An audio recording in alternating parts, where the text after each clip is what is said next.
زۆر چاکە کاک دکتۆر. ئێستا کە لە مانگی مەولود داین، ئایا پێتان وایە هیچ پەیوەندیەک لە نێوان ڕۆحی ئەو پەیامەی کە بۆ پێغەمبەر درودی خوای لەسەر بێ هاتووە کە پەیامی ئیسلامە لەگەڵ ڕۆحی پیشەی پزیشکیدا هەیە؟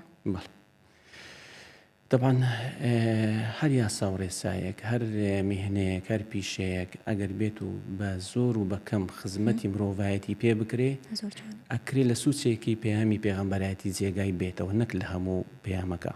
لەبەرەوەی پەیامی پێغەمبەرایەتی گەورەتر لە هەموو شتێکەوە. ئەگەر بێت و سەیری ژیانی پێغەمبەر بکەین صلی الله عليه وسلم، ئەیبینین لەگەڵ مناڵە، لەگەڵ گەورە، لەگەڵ بچووک، لەگەڵ نەخۆش، لەگەڵ کەسێک کە بیناسی بێ، لەگەڵ کەسێک نەیناسی بێ، لە هەموو شتێکە، لە هەموو ڕوانگەیەکەوە ئەیبینین کەوە خزمەتکردنە بە مرۆڤایەتی. پەیامی پزیشکیش بە هەمان شێوەواتە هەردووچیان یەک ئەگرنەوە لەو ڕوانگەیەوە کەوە خزمەت بە مرۆڤایەتی بکەن. بۆی پێغەمبەری خۆشەویستیش ئەفەرمێ درودی خوای لەسەر بێ: إنما بعثت لأتمم مكارم الأخلاق. واتە ئێمە هاتوین، پێغەمبەران بۆ ئەوە هاتوون کەوە تەواوکەری پەیامی مرۆڤایەتی بن، تەواوکەری یاسا بەرزەکان و ئەخلاقە بەرزەکانی کۆمەڵگا بن، بۆەوەی کەوا کۆمەڵگا بەرەو بەرزی بڕوە و بەرەو داڕمان نەڕوە.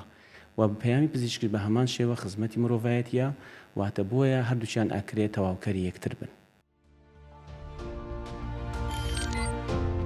میهرەبانی، دڵسۆزی و لێزانی.